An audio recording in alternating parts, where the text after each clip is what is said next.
Məktəbli uşaqlar təhlükə ilə üz-üzədir əziz valideynlər. Hər vaxtınız xeyir. Qısa başlığı ilə qarşınızdayım. Belə bir narahat edici məlumat çıxdı qarşıma. İstədim sizinlə də bunu paylaşım. Xüsusən övladları məktəbdə oxuyan valideynlər bu məlumata diqqətlə qulaq assınlar. Xahiş edirəm, videonu bəyənib paylaşın ki, daha çox valideyn bundan xəbəri olsun. Çünki məktəblilər arasında saqqıza bənzər, tütün tərkibli və deyilənə görə psixoaktiv maddəli məhsul yayılır. Uşaqlar isə onun tərkibi və zərərli təsirləri barədə məlumatlı olmadan istifadə edirlər. Deyilənə görə bu məhsul övladlarımızın təhsil aldığı məktəblərin yaxınlığında heç bir qadağa və məhdudiyyət olmadan satılır. Mütəxəssislər bildirir ki, saqqızın tərkibində asılılıq yaradan maddədir və ürəkbulanma, baş gicəllənmə, halsızlıq, hətta zəhərlənməyə səbəb ola bilir.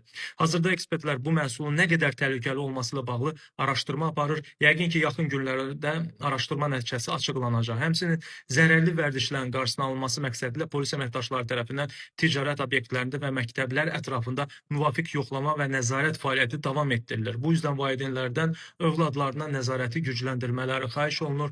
Övladlarınıza başa salın ki, bilmədiyi məhsulu alıb istifadə etməsin, xüsusən də belə şübhə doğuran. Siz bu barədə nə düşünürsünüz izləyicilər? Fikirlərinizi şərhlərdə qeyd edə bilərsiniz. Videonu bəyənib paylaşmağı, həmçinin səhifəmə abunə olmağı unutmayın. Allah övladlarımızı qorusun.